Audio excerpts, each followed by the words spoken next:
പിന്നെ ആറാമത്തെ chapter Indian ഉപഭൂഖണ്ഡം. അവിടെ ഇന്ത്യയുടെ അതിർത്തികളും അതിരുകളും എന്നുള്ള ഹെഡിങ് ഉള്ളത് കൊണ്ട് തന്നെ ഇന്ത്യൻ ഉപഭൂഖണ്ഡത്തെക്കുറിച്ച് നമ്മൾ പഠിക്കേണ്ടതായിട്ടുണ്ട്. ഹായ്, ഇനി വരാൻ പോകുന്ന 10th ലെവൽ പരീക്ഷകളായിട്ടുള്ള VFA, ബെബ്കോ LD, പിന്നെ അടുത്ത വരാൻ പോകുന്ന LDC, ഇതിനൊക്കെ നിങ്ങൾ SCERTയിൽ പഴയ SCERTയും പുതിയ SCERTയും പഠിക്കേണ്ടതായിട്ട് വരും. ഇപ്പോൾ വരുന്ന SCERT ചോദ്യങ്ങളിൽ മൊത്തം വരുന്ന ചോദ്യങ്ങളുടെ ശതമാനം നോക്കുകയാണെങ്കിൽ ഒരു 95% വരുന്നത് ഓൾറെഡി പഴയ SCERTയിൽ നിന്നാണ്. ഒരു 5%, അതായത് വളരെ അപൂർവമായിട്ട് ചില ചോദ്യങ്ങൾ മാത്രമാണ് പുതിയ SCERTയിൽ നിന്ന് വന്നു തുടങ്ങിയിട്ടുള്ളത്. കുറച്ച് ചോദ്യങ്ങൾ മാത്രമാണ് വന്നിട്ടുള്ളത്.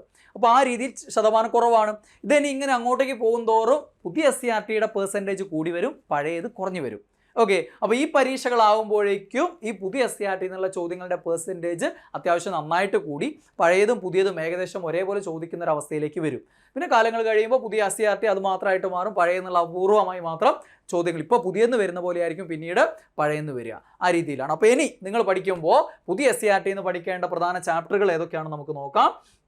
അത് നമ്മൾ ഇന്ന് സോഷ്യൽ സയൻസ് എന്നുള്ള കാര്യങ്ങളാണ് നോക്കുന്നത്. ഓക്കെ, അപ്പോൾ സോഷ്യൽ സയൻസ് 5ാം ക്ലാസ്സിൽ പാർട്ട് 1ഉം 2ഉം നമുക്കറിയാം. 5, 7, 9 പാർട്ട് 1ഉം 2ഉം ഓൾറെഡി വന്നു, കഴിഞ്ഞ പ്രാവശ്യം തന്നെ മാറി.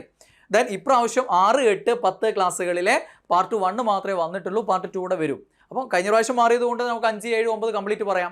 ദെൻ 6, 8, 10 ഈ പ്രാവശ്യം മാറിയതാണ്, അതിൻ്റെ പാർട്ട് 1 വന്നിട്ടുള്ളൂ, പാർട്ട് 2 ഇനി വരണം. ഓക്കെ, അപ്പം പാർട്ട് 1 സ്ഥിതിയാണ് നോക്കാം. നമുക്ക് 6, 8, 10 5 കംപ്ലീറ്റ്. ഓക്കെ, അപ്പോൾ 5ാം ക്ലാസ്സിൽ കുറച്ചധികം ചാപ്റ്ററുകൾ നമുക്ക് നോക്കേണ്ടതായിട്ടുണ്ട്. ചാപ്റ്റർ 2 ഭക്ഷണവും മനുഷ്യരും, 1 വേണ്ട 2 ഭക്ഷണവും മനുഷ്യരും നമുക്ക് ആവശ്യമുള്ളതാണ്. ചാപ്റ്റർ 3 തൊഴിൽ വൈവിധ്യങ്ങൾ നമുക്ക് ആവശ്യമുള്ളതാണ്. ഓക്കെ, ചാപ്റ്റർ 4 വസ്ത്രത്തിൻ്റെ നാൾവഴികൾ. ഇവിടങ്ങളിലൊക്കെ വളരെ കുറച്ച് പോയിന്റുകൾ നമുക്ക് ആവശ്യമുള്ളൂ. ഒരു 2-3 പോയിന്റുകളൊക്കെ ഇവിടെ നിന്ന് കിട്ടുള്ളൂ ചാപ്റ്ററുകളിൽ നിന്ന്. ഓക്കെ, ദെൻ ചാപ്റ്റർ 5 വരയ്ക്കാം വായിക്കാം. ഇത് പ്രത്യേകിച്ചും 10th ലെവലിൽ LGS പരീക്ഷകളിലൊക്കെയാണ് കൂടുതൽ പ്രാധാന്യം വരിക ഈ ചാപ്റ്ററുകൾക്കൊക്കെ. ഇവിടെയൊക്കെ അല്ലാതെയുള്ള പരീക്ഷകളിലൊക്കെ വളരെ കുറച്ച് പോയിന്റുകൾ ഇവിടെ നിന്ന് കിട്ടാനുള്ളൂ. ഓക്കെ, വരയ്ക്കാം വായിക്കാം. ഓക്കെ, ഭൂപടം ഇതുമായിട്ട് ബന്ധപ്പെട്ടുള്ള തുടക്കം ഇടുന്നൊരു ചാപ്റ്ററാണത്. അതിൻ്റെ ചാപ്റ്ററുകൾ വേറെ അങ്ങോട്ടേക്ക് വരുന്നുണ്ട്. അപ്പം ഈ ചാപ്റ്റർ. പിന്നെ 6ാമത്തെ ചാപ്റ്റർ ജനങ്ങൾ ജനങ്ങളാൽ, ഭരണഘടനയായിട്ട് ബന്ധപ്പെട്ട് ജനാധിപത്യത്തെക്കുറിച്ചുള്ള ചാപ്റ്ററാണ്. പിന്നെ ചാപ്റ്റർ 7 ഗതാഗത ആശയവിനിമയ സംവിധാനങ്ങൾ. ഗതാഗതം നമുക്കറിയാം ജോഗ്രഫിയിൽ പ്രധാന ടോപ്പിക്കാണ്. അത് എന്താണ്, ഇന്ത്യയുടേതുണ്ട് കേരളത്തിൻ്റെതും. രണ്ടിടത്തിലും ആ ടോപ്പിക് ഉണ്ട്. കേരള ഭൂമിശാസ്ത്രത്തിലും കാണാം, നിങ്ങൾക്ക് ഇന്ത്യൻ ഭൂമിശാസ്ത്രത്തിലും കാണാം. അപ്പോൾ അവിടെ ഇമ്പോർട്ടൻ്റ് ആണ്. പിന്നെ ആശയവിനിമയ സംവിധാനങ്ങൾ അങ്ങനെ പ്രത്യേകിച്ചൊരു ടോപ്പിക് ഇല്ലെങ്കിൽ പോലും ആ ചാപ്റ്ററിൽ വരുന്നതുകൊണ്ട് അതിലേതും ചോദിക്കാം, നന്നായിട്ട് പഠിക്കണം. പിന്നെ ചാപ്റ്റർ 8 നാടറിയാം. ഇത് കേരളത്തിൻ്റെ ഭൂപ്രകൃതിയെക്കുറിച്ചുള്ള ചാപ്റ്ററാണ്. പിന്നെ ചാപ്റ്റർ 9 തുല്യതയിലേക്ക് എന്നുള്ള ചാപ്റ്ററാണ്. ഓക്കെ, ലിംഗസമത്വം അങ്ങനെയുള്ള കാര്യങ്ങളൊക്കെ ചർച്ച ചെയ്യുന്ന ഒരു ചാപ്റ്ററാണ്. കേരള ഭരണ സംവിധാനത്തിൽ സാമൂഹ്യക്ഷേമം, സാമൂഹ്യ സുരക്ഷിതത്വം, സ്ത്രീകൾ, കുട്ടികൾ എന്നിവരുടെ ഉന്നമനം, ഇങ്ങനെയൊക്കെയുള്ള കുറേ കാര്യങ്ങളുണ്ട്. അപ്പോൾ അവിടെ ചോദ്യങ്ങൾ വരാവുന്നതാണ്. ദെൻ ചാപ്റ്റർ 10 വിണ്ണിലെ വിസ്മയങ്ങളും മണ്ണിലെ വിശേഷങ്ങളും, ആകാശഗോളങ്ങളും നക്ഷത്രങ്ങളെക്കുറിച്ചൊക്കെയും അതേപോലെ മണ്ണ്, ഭൂമിയുടെ പ്രത്യേകതകളെക്കുറിച്ചൊക്കെ പറയുന്നൊരു ചാപ്റ്ററാണ്. ബേസിക് കാര്യങ്ങളാണ്. ദെൻ ചാപ്റ്റർ 11 നിയമവും സമൂഹവും എന്നുള്ള സമൂഹശാസ്ത്രത്തിലെ ഒരു ചാപ്റ്ററാണ്. അവിടെയും നമുക്ക് ആവശ്യമായിട്ടുള്ള കുറേ കാര്യങ്ങൾ കേരള ഭരണ സംവിധാനമൊക്കെ ആയിട്ട് ബന്ധപ്പെട്ടുള്ള ആവശ്യമായിട്ടുള്ള കാര്യങ്ങൾ അവിടെ കിട്ടും. പിന്നെ 6ാം ക്ലാസ്സിൽ 5ാം ക്ലാസ്സിലെ കാര്യമാണ് പറഞ്ഞത്. ഇനി 6ാം ക്ലാസ്സിൽ സോഷ്യൽ സയൻസ് പാർട്ട് 1 മാത്രമേ പുസ്തകം ഇപ്പോൾ വന്നിട്ടുള്ളൂ. പാർട്ട് 2 വന്നിട്ട് നമുക്ക് അതുകൂടെ പിന്നീട് അപ്ഡേറ്റ് ചെയ്യാം. ഓക്കെ, ഇപ്പോൾ പാർട്ട് 1 3ാമത്തെ ചാപ്റ്റർ രാഷ്ട്രവും ഗവൺമെൻറ്റും നമുക്ക് ആവശ്യമുള്ള ഒരു ചാപ്റ്ററാണ്. ഗവൺമെൻറ്റിൻ്റെ ഘടകങ്ങൾ എന്ന് പറഞ്ഞാൽ നമുക്കൊരു ടോപ്പിക്ക് തന്നെ ഉണ്ട് ഭരണഘടനയിൽ, അവിടെ നമുക്ക് ആവശ്യമുള്ള ചാപ്റ്ററാണ്. പിന്നെ ചാപ്റ്റർ 4 ഗ്ലോബിൽ നിന്ന് ഭൂപടത്തിലേക്ക് എന്നുള്ളൊരു ചാപ്റ്റർ ഉണ്ട്. അത് ഈ പറഞ്ഞ പോലെ ഭൂപടം എന്നുള്ള ഒരു ഹെഡിങ് തന്നെ നമുക്കുണ്ട്. മാപ്പ് അടയാളങ്ങൾ എന്നൊക്കെ പറഞ്ഞിട്ടുള്ള ചാപ്റ്റർ ഒരു സിലബസ് ഏരിയ ഉണ്ടല്ലോ, അവിടെ ആവശ്യമുള്ളതാണ്. പിന്നെ ചാപ്റ്റർ 5 സംസ്കാരവും സാംസ്കാരിക വൈവിധ്യങ്ങളും എന്നുള്ളൊരു ചാപ്റ്റർ. പിന്നെ ചാപ്റ്റർ 6 കൃഷിയിൽ നിന്ന് വ്യവസായത്തിലേക്ക്, കാർഷിക മേഖലയെക്കുറിച്ചും വ്യവസായ മേഖലയെക്കുറിച്ചുള്ള കുറേ കാര്യങ്ങൾ അവിടെ ഉണ്ട്. പ്രത്യേകിച്ചും എന്താണ് വ്യവസായമായിട്ട് ബന്ധപ്പെട്ടൊക്കെയുള്ള ചോദ്യങ്ങൾ ചോദിക്കാൻ സാധ്യതയുള്ളൊരു ഏരിയ ആണ് കേട്ടോ. ചാപ്റ്റർ 7 ഭൂഖണ്ഡങ്ങളിലൂടെ. ഓക്കെ, പൊതുഭൂമിശാസ്ത്രത്തിൽ വൻകരകൾ അല്ലേ കൊടുത്തിട്ടുണ്ട്, ടോപ്പിക് കൊടുത്തിട്ടുണ്ട്, അവിടെ ആവശ്യമുള്ളതാണ്. ഓക്കെ, ദെൻ ഇനി 7ാം ക്ലാസ്സിൽ അവിടെ പാർട്ട് 1ഉം 2ഉം അതായത് കംപ്ലീറ്റ് ബുക്ക് തന്നെ നമുക്ക് അവൈലബിൾ ആണല്ലോ, കഴിഞ്ഞ പ്രാവശ്യം മാറിയതല്ലേ. ദെൻ ചാപ്റ്റർ 3 ഭരണഘടന വഴിയും വഴികാട്ടിയും, ഭരണഘടനയെക്കുറിച്ചുള്ള ബേസിക് ആയിട്ടുള്ള കാര്യങ്ങൾ പറയുന്ന ഒരു ചാപ്റ്ററാണ്, ഇമ്പോർട്ടൻ്റ് ആണ്. പിന്നെ ചാപ്റ്റർ 4 അനീതിയിൽ നിന്ന് നീതിയിലേക്ക്. കഴിഞ്ഞ പഴയ പാഠപുസ്തകത്തിൽ 8ാം ക്ലാസ്സിലൊരു ചാപ്റ്റർ ഉണ്ടായിരുന്നു, കേരള നവോത്ഥാനമായിട്ട് ബന്ധപ്പെട്ട് ഇമ്പോർട്ടൻ്റ് ആയിട്ടുള്ള വളരെയധികം തവണ ചോദ്യങ്ങൾ വന്നിട്ടില്ല. 8ലും 10ലും ആയിരുന്നു ഉണ്ടായിരുന്നത്. ഇവിടെ അത് 7ാം ക്ലാസ്സിലേക്ക് മാറിയിട്ടുണ്ട്. അനീതിയിൽ നിന്ന് നീതിയിലേക്ക്. അവിടെ പുതിയ പുതിയ കാര്യങ്ങൾ കൂടുതലായിട്ട് പഠിക്കുന്നുണ്ട്. ആ ഒരു ചാപ്റ്റർ വളരെ ഇമ്പോർട്ടൻ്റ് ആയിട്ട് മാറും, കേരള നവോത്ഥാനം. പിന്നെ ചാപ്റ്റർ 5 നമ്മുടെ ഭൂമി, ഭൂമിയുടെ സവിശേഷതകളെക്കുറിച്ചുള്ള ചാപ്റ്ററാണ്. പിന്നെ 6ാമത്തെ ചാപ്റ്റർ ഇന്ത്യൻ ഉപഭൂഖണ്ഡം. അവിടെ ഇന്ത്യയുടെ അതിർത്തികളും അതിരുകളും എന്നുള്ള ഹെഡിങ് ഉള്ളത് കൊണ്ട് തന്നെ ഇന്ത്യൻ ഉപഭൂഖണ്ഡത്തെക്കുറിച്ച് നമ്മൾ പഠിക്കേണ്ടതായിട്ടുണ്ട്. പിന്നെ ചാപ്റ്റർ 7 ഭക്ഷ്യോൽപാദനം മുതൽ ഭക്ഷ്യസുരക്ഷ വരെ എന്നുള്ള ആ ഒരു ചാപ്റ്ററിൽ ഭക്ഷ്യസുരക്ഷാ പദ്ധതികളും കാര്യങ്ങളൊക്കെ ഉണ്ട്. അതൊക്കെ നമുക്ക് ആവശ്യമായിട്ടുള്ളൊരു ഏരിയയാണ്. കേരള ഭരണ സംവിധാനത്തിൻ്റെ ഭാഗമായിട്ടും പിന്നെ സിവിക്സിൻ്റെ ഭാഗമായിട്ടൊക്കെ ചില ഏരിയകളുണ്ട്. അവിടെ നിന്നൊക്കെയുള്ള ചോദ്യങ്ങൾ ഇവിടുത്തെ ഈ ഒരു ചാപ്റ്ററിൽ നിന്ന് വരാം. പിന്നെ 8ാം ക്ലാസ്സിലെ സോഷ്യൽ സയൻസ് പാർട്ട് 1 മാത്രം. ആ പാർട്ട് 1ലെ 1ാമത്തെ ചാപ്റ്റർ അധിനിവേശവും ചെറുത്തുനിൽപ്പുകളും. ഇവിടത്തേക്കുള്ള അധിനിവേശം, ബ്രിട്ടീഷ് അധിനിവേശം, അതിനെതിരെയുള്ള ആദ്യകാല ചെറുത്തുനിൽപ്പുകളും 8ാം ക്ലാസ്സിലെ 1ാമത്തെ ചാപ്റ്റർ. 2ാമത്തെ ചാപ്റ്റർ ദേശീയ പ്രസ്ഥാനത്തിൻ്റെ ആവിർഭാവം. ഓക്കെ, ആ 2ാമത്തെ ചാപ്റ്റർ. പിന്നെ 3ാമത്തത് ഭൂമിയുടെ ഭ്രമണവും പരിക്രമണവും. ഇത് ഇന്ത്യയുടെ സ്വാതന്ത്ര്യ സമര ചരിത്രത്തിൻ്റെ തുടക്കം എന്നുള്ള രീതിയിൽ വളരെ ഇമ്പോർട്ടൻ്റ് ആയിട്ടുള്ളൊരു ചാപ്റ്റർ ആയിട്ട് മാറും കേട്ടോ. സാധാരണഗതിയിൽ നമ്മൾ കഴിഞ്ഞ പ്രാവശ്യം 7ാം ക്ലാസ്സിൽ 4 ചാപ്റ്റർ, 10ാം ക്ലാസ്സിൽ 4 ചാപ്റ്റർ, അങ്ങനെയാണ് ഇന്ത്യ ചരിത്രം പഠിച്ചിട്ടുള്ളത്. ഇവിടെ 8ാം ക്ലാസ്സിൽ ഈ ഒരു ചാപ്റ്റർ പഠിക്കണം. പിന്നെ 4ാമത്തെ ചാപ്റ്റർ അടിസ്ഥാന സാമ്പത്തിക പ്രശ്നങ്ങളും സമ്പദ് വ്യവസ്ഥയും. എക്കണോമിക്സിൽ ഒരു ഇമ്പോർട്ടൻറ്റ് ചാപ്റ്ററാണ്. വിവിധ സമ്പദ് വ്യവസ്ഥകളെക്കുറിച്ച് വിശദമായിട്ട് പറയുന്നൊരു ചാപ്റ്ററാണ്. 5ാമത്തത് ഇന്ത്യൻ ഭരണഘടനയിലെ അവകാശങ്ങളും കർത്തവ്യങ്ങളും. അവിടെ അവകാശങ്ങളും മാർഗനിർദ്ദേശക തത്വങ്ങളും കർത്തവ്യങ്ങളും ഒക്കെ ഡിസ്കസ് ചെയ്യുന്ന വളരെ വളരെ ഇമ്പോർട്ടൻ്റ് ആയി മാറുന്ന ഇനി അങ്ങോട്ടുള്ള PSC പരീക്ഷകളിൽ ഏറ്റവും കൂടുതൽ ചോദ്യങ്ങൾ വരാൻ പോകുന്ന ഒരു ചാപ്റ്ററാണ് കേട്ടോ. പിന്നെ 6ാമത്തെ ചാപ്റ്റർ വിഭവ വിനിയോഗവും സുസ്ഥിരതയും എന്നുള്ള ചാപ്റ്റർ. ഓക്കെ, ഭൂമിശാസ്ത്രമായിട്ട് എക്കണോമിക്സായിട്ടും ഇതൊക്കെ ആയിട്ട് ബന്ധപ്പെട്ടുള്ളതാണ് ആ ഒരു ചാപ്റ്റർ. പിന്നെ 9ാം ക്ലാസ്സിലെ സോഷ്യൽ സയൻസ് 1. 9ലും 10ലും സോഷ്യൽ സയൻസ് ഫസ്റ്റും സെക്കൻഡും ഉണ്ടല്ലോ.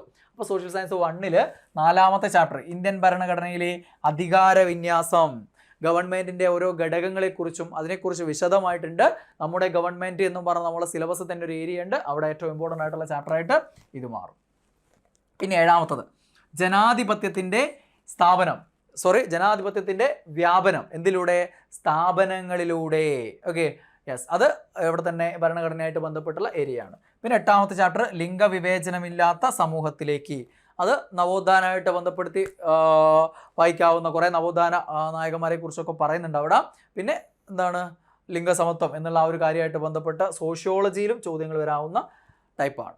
ഓക്കെ, ദെൻ 9ാം ക്ലാസ്സിലെ സോഷ്യൽ സയൻസ് 2.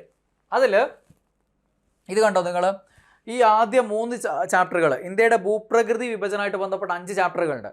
കഴിഞ്ഞ പ്രാവശ്യം നിങ്ങൾ 10ാം ക്ലാസ്സിലെ 7ാമത്തെ ചാപ്റ്ററിലാണ് ഇന്ത്യയുടെ ഭൂപ്രകൃതി വിഭജനം മൊത്തം പഠിച്ചത്. ഒരൊറ്റ ചാപ്റ്ററിൽ കംപ്ലീറ്റ്, വലിയ ചാപ്റ്റർ ആയിരുന്നു അത്. അപ്പോൾ അതിന് പകരം ഇവിടെ 9ാം ക്ലാസ്സിൽ ഓരോ ചാപ്റ്ററുകളായി മാറ്റിയിട്ട് വിശദമായിട്ട് പഠിക്കുകയാണ്. 1ാമത്തെ ചാപ്റ്ററിൽ ലോകത്തിൻ്റെ നെറുകയിൽ ഉത്തരപർവ്വത മേഖലയെക്കുറിച്ച് വിശദമായിട്ട് പഠിക്കുന്നു. 2ാമത്തെ ചാപ്റ്ററിൽ വിശാല സമതല ഭൂവിൽ ഉത്തര മഹാസമുദ്രത്തെക്കുറിച്ച് വിശദമായിട്ട് പഠിക്കുന്നു. 3ാമത്തെ ചാപ്റ്ററിൽ ഭൗമചരിത്രം ഉറങ്ങുന്ന പീഠഭൂമി, ഉപദ്വീപീയ പീഠഭൂമിയെക്കുറിച്ച് വിശദമായിട്ട് പഠിക്കുന്നു. പിന്നെ തീരസമതലത്തെക്കുറിച്ചൊക്കെ കുറച്ച് അങ്ങോട്ടേക്ക് എത്തുമ്പോൾ വേറെ ഒരു ചാപ്റ്റർ ഉണ്ട്. ചാപ്റ്റർ 4 ഇന്ത്യൻ സമ്പദ്ഘടന വിവിധ മേഖലകൾ. ഓക്കെ, ഇത് ഇമ്പോർട്ടൻ്റ് ആണ്. പ്രാഥമിക ദ്വിതീയ മേഖലകളെക്കുറിച്ചും കൂടുതൽ വിശദമായിട്ടുള്ള ഒരു ചാപ്റ്ററാണ്. എക്കണോമിക്സിൽ ഇനി ഇമ്പോർട്ടൻ്റ് ആയിട്ട് മാറാൻ പോകുന്ന ചാപ്റ്ററാണ്. പിന്നെ വിലയും വിപണിയും എന്നുള്ളൊരു ചാപ്റ്റർ 6ാമത്തത്, അതും എക്കണോമിക്സിൽ വരുന്നതാണ്. പിന്നെ ചാപ്റ്റർ 7 ഞാൻ നേരത്തെ പറഞ്ഞ മണലാരണ്യത്തിലൂടെ തീരങ്ങളിലൂടെ. ഇന്ത്യയുടെ ഭൂപ്രകൃതി വിഭജനമായിട്ട് ബന്ധപ്പെട്ട് മരുഭൂമികളെക്കുറിച്ച് ഇവിടെയും ദെൻ തീരസമതലത്തെക്കുറിച്ച് ഇവിടെയും ആ ചാപ്റ്ററുകൾ. ആ 5 ചാപ്റ്ററുകൾ വളരെ ഇമ്പോർട്ടൻ്റ് ആട്ടോ. ഈ 5 ചാപ്റ്ററുകളാണ് ഇന്ത്യൻ ഭൂമിശാസ്ത്രത്തിൽ ഏറ്റവും ഇമ്പോർട്ടൻ്റ് ആയിട്ട് മാറുക. അതിൽ തന്നെ ഏറ്റവും ഇമ്പോർട്ടൻറ്റ് 1ാമത്തെയോ 2ാമത്തെയോ ചാപ്റ്ററുകളൊക്കെ ആയിരിക്കും. ഇനി 10ാം ക്ലാസ്സിലെ സോഷ്യൽ സയൻസ് 2 പാർട്ട് 1 മാത്രമാണ് നമുക്ക് അവൈലബിൾ ആയിട്ടുള്ളത്. പാർട്ട് 2 വരാൻ പോകുന്നേ ഉള്ളൂ. അതിൽ ചാപ്റ്റർ 1 ദിനാന്തരീക്ഷ സ്ഥിതിയും കാലാവസ്ഥയും എന്നുള്ളൊരു ചാപ്റ്റർ. ഇവിടെ സോഷ്യൽ സയൻസ് 1 പറഞ്ഞിട്ടില്ലല്ലോ നമ്മൾ. Standard 10 social science part 1. Okay, 1ൽ പാർട്ട് 1. അതിൽ 2ാമത്തെ ചാപ്റ്റർ സ്വാതന്ത്ര്യം, സമത്വം, സാഹോദര്യം.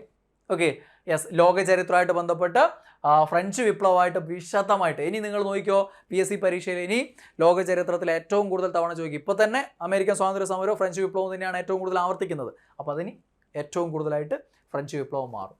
ദെൻ ചാപ്റ്റർ 4 സമ്പത്തും ലോകവും. ഓക്കെ, ദെൻ ചാപ്റ്റർ 5 പൊതുജനാഭിപ്രായം ജനാധിപത്യത്തിൽ. അതായത് സമ്പത്തും ലോകവും എന്നുള്ളത് ലോക ചരിത്രമായിട്ട് ബന്ധപ്പെട്ടുള്ള ഒരു ചാപ്റ്ററാണ്.